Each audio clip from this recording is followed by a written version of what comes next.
तरीके से काम करेंगे तो आप युवा होके एक बार मंदिर ना भी जा पाएं, और अगर इस तरह से भी करते हैं कि जिन धर्म का नुकसान कोई करे तो उसको ब्लॉक करो, उसको सबक सिखाओ, तो भी आपकी सेवा है, आपका शुभ परिणाम है।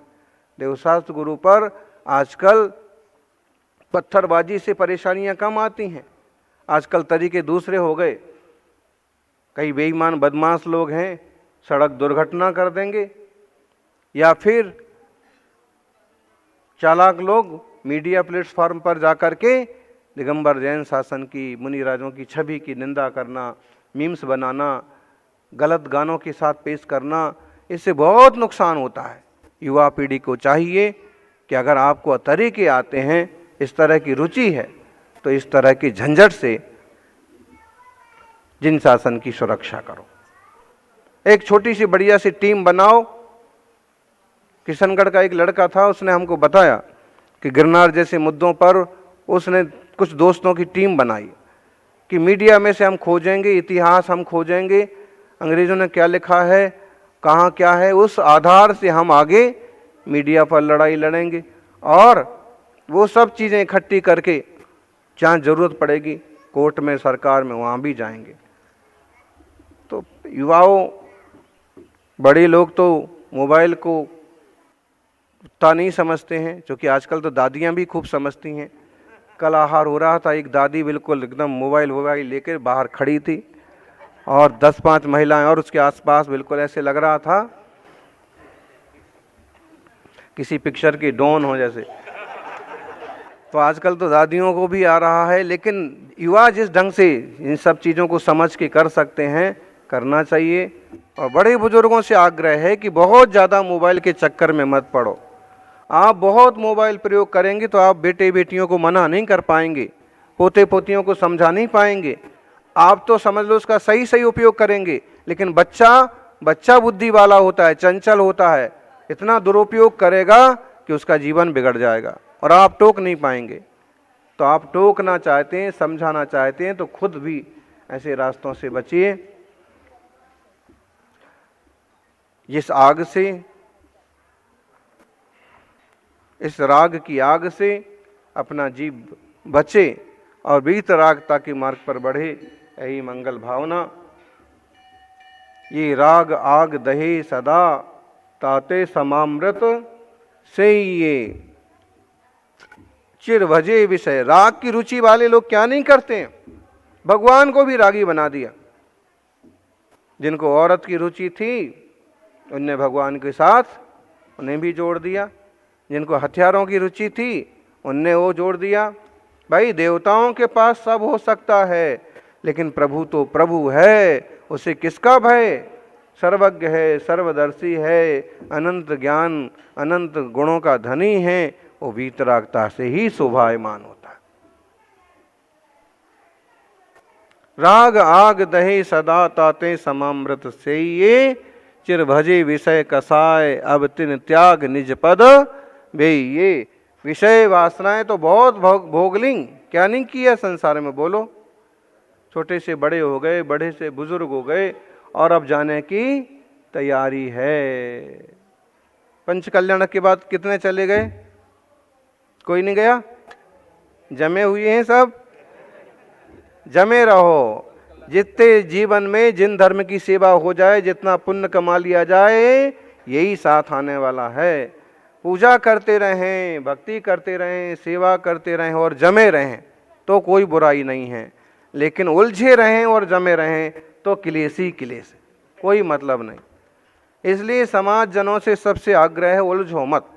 चाहे मंदिर हो, मंदिर का कलश हो, सेवा पूज्य हो, समाज हो, समाज के रिश्ते हों, मिल बैठ कर के निर्णय करो, शांति से रास्ते निकालो।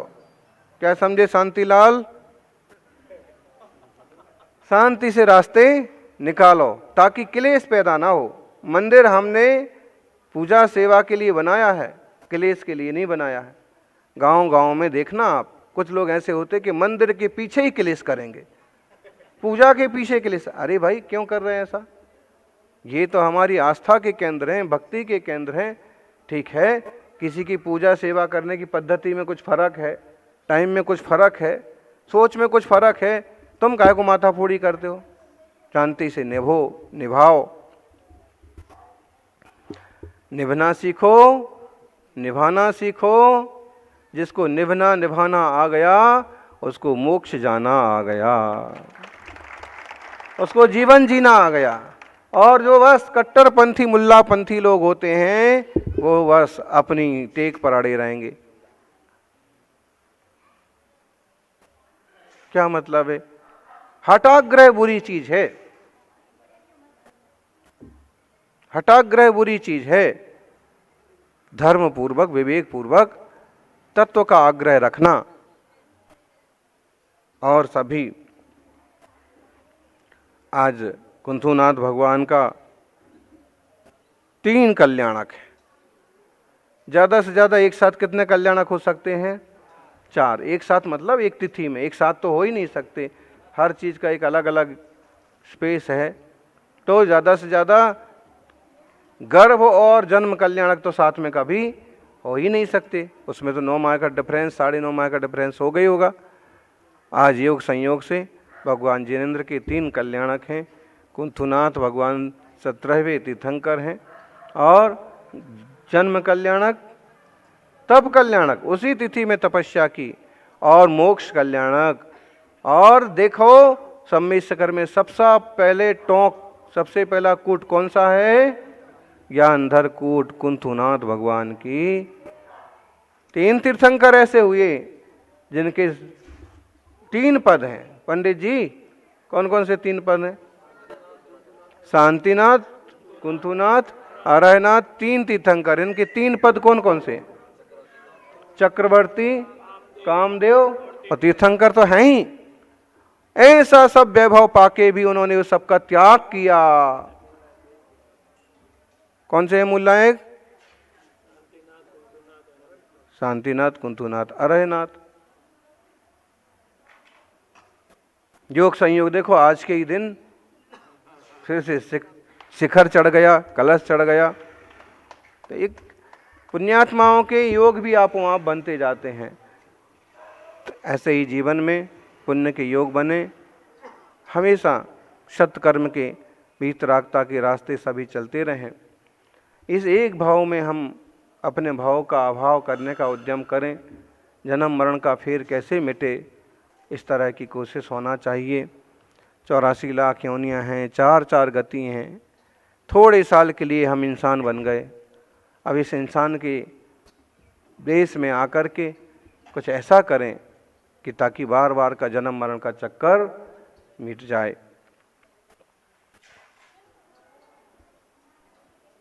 सभी दुखी हैं, जिन्हें तत्व ज्ञान है वो सुखी हैं।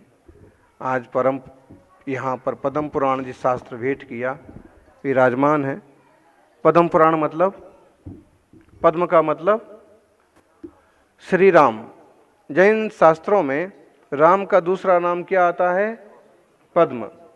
पूरा पद्म पुराण ही पढ़ने जैसा है। ये आपने हमको दिया है लेकिन हम नहीं लेंगे, यही मंदिर में रखो। रोज शाम को स्वाध्याय होना चाहिए। रोज शाम को स्वाध्याय का एक समय निश्चित करो, 8 बजे, 8:30 बजे, 9 बजे, 10 मिनट का करो, 15 मिनट का करो, लेकिन स्वाध्याय जरूर करो। इससे एक चीज ये होगी कि सब साथ में बैठ लेंगे। कोई नहीं आ पाया तो नहीं आ पाया, लेकिन 5-25 जने साथ में बैठेंगे, 10-5 मिनट स्वाध्याय होगा। समाज की कोई समस्या है, कोई घटना है, कोई संघ आने वाला है, उसके हाथों हाथ चर्चा हो जाएगी, व्यवस्थाएं हो जाएंगी, एक जागृति बनी रहेगी। तो स्वाध्याय करने से आत्मा के कल्याण के लिए तो फायदा है ही, समाज के हित में भी फायदा है। और ये पुराण, पद्म पुराण, पूरा राम का जीवन, ऐसा गजब का चरित्र है ये ऐसा शास्त्र है पद्म पुराण रवि सेन आचार्य का। 1200-1300 साल पहले उन आचार्य महाराज ने क्या बढ़िया रचना रची। अभी हमको इधर पर मिलने के लिए एक महंत आए, अच्छे हट्टे कट्टे, राम नाम की चुनरी ओढ़े, और उनके साथ 10-5 भगत भी थे। बड़ी अच्छी चर्चा की। पर उन्होंने कुछ बताया, बोले कि महाराज जी, धर्मद्रोहियों ने हमारे महापुरुषों को बंदर भालू के रूप में पेश किया, राक्षस के रूप में पेश किया। ये तो सब महापुरुष थे, लेकिन कुछ लोगों ने हमारे समाज को हतोत्साहित करने के लिए ऐसा काम इतिहास में किया। फिर हमने उनको कहा कि आपके विचार से तो हम भी सहमत हैं। जिन वाणी में 1300 साल पहले, 2000 साल पहले इसे लिखा कि हनुमान जी महापुरुष थे, विद्याधर राजा थे, सुग्रीव विद्याधर राजा थे। ये जो रूप है, ये विद्याधर रूप बना लेते हैं तो ऐसा बनाया होगा, लेकिन उनका असली रूप ये नहीं है। आप इसको पढ़ेंगे तो मालूम पड़ेगा कि असली रामायण क्या है, असली राम, असली हनुमान। क्योंकि राम जी का चरित्र तो अभी भी ज़्यादा से ज़्यादा असली रूप में ही जनता के सामने आया है। बाकी हनुमान जी का, सुग्रीव का चरित्र थोड़ा सा इसे मालूम पड़ता है। नल नील कैसे इंजीनियर थे, अब इसको पढ़िए। जंगल में राम सीता मुनिराजों का पड़गाहन करके आहार देते हैं। कितना बड़ा धर्म है श्रावकों का, आहार दान। मुनिराज आ जाएं ना आ जाएं, सीता ने कहा प्रभु राम जी फल लेने गए, उन्हें फल मिले अच्छे गूदेदार, उस फल मीठे फल। सीता जी फल लाई, उनको मिले वो भी अच्छे फल। राम को जो फल मिला था उसका नाम हो गया राम फल। आज भी है, महाराष्ट्र में खूब है। सीता जी को मिला उसका नाम हो गया सीता फल। लक्ष्मण जी अपने खेलने कूदने में मस्त, वो कुछ नहीं लाए हैं।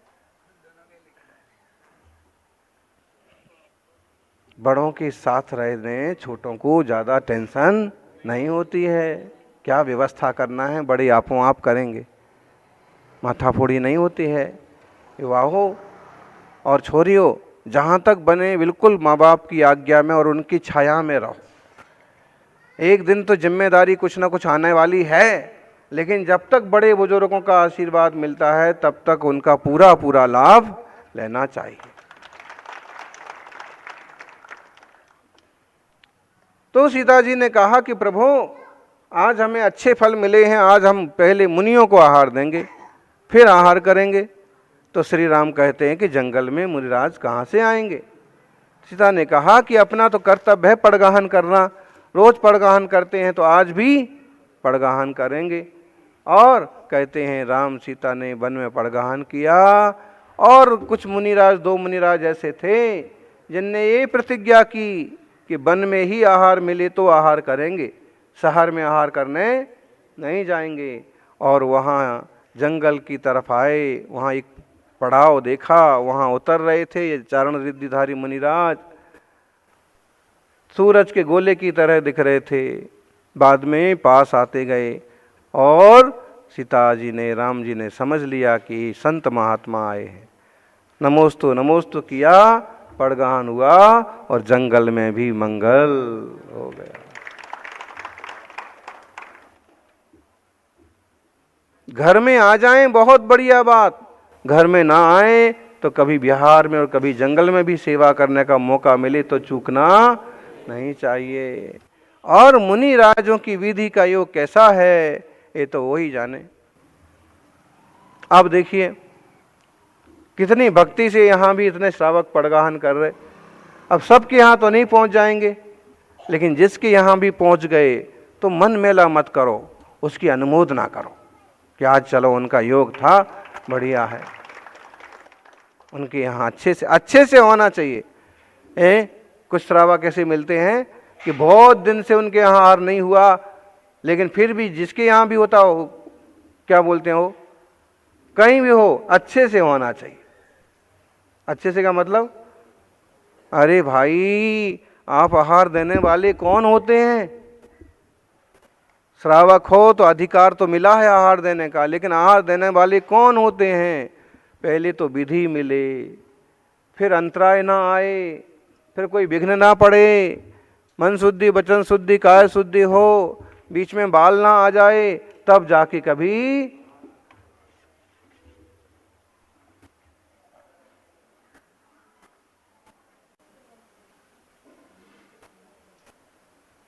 देखो, ऐसा नहीं कि गरीब के यहाँ होगा तो अंतरा हो जाएगा और अमीर के यहाँ जाएंगे तो पूरा बढ़िया आहार करके आएंगे। नहीं, वो तो मुनि की जो 32 अंतराय टालना है, 40 दोष टालना है, वो तो टालना ही है।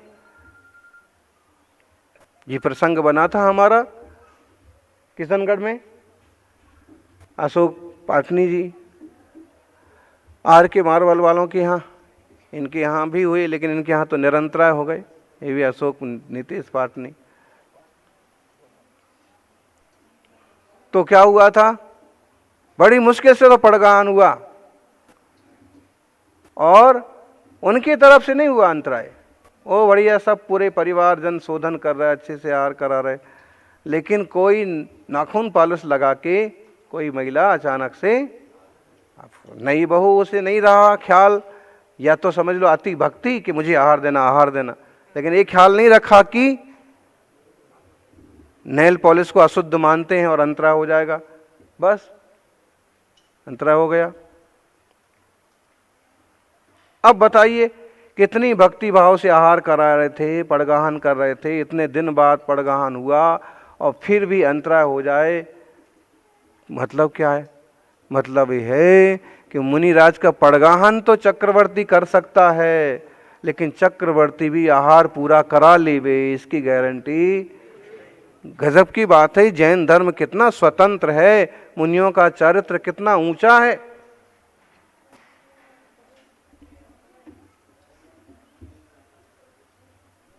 अंतराय आ गया तो अंतराय करना है, निर्दोष शुद्ध चर्या करना। ऐसे रत्नत्रय और श्रेष्ठ चारित्र के धनी मुनियों का इस काल में भी संयोग मिला है। अपन सभी उनका पूरा पूरा लाभ लें, शुद्ध खान पान रखें, तो कभी भी साधु आएं तो पड़गाहन करने में दिक्कत नहीं होगी। शुद्ध खान पान हो, शुद्ध खानदान हो, और निरंतर धर्म ध्यान हो, यही मंगल भावना। जैसे कुंथुनाथ भगवान जन्म लेकर के संयम लिए और संयम लेकर के तप करके मोक्ष पधारे, ऐसे अपना आत्मा भी इस भाव से मुक्त हो, यही प्रार्थना। जय बोलिए कुंथुनाथ भगवान की।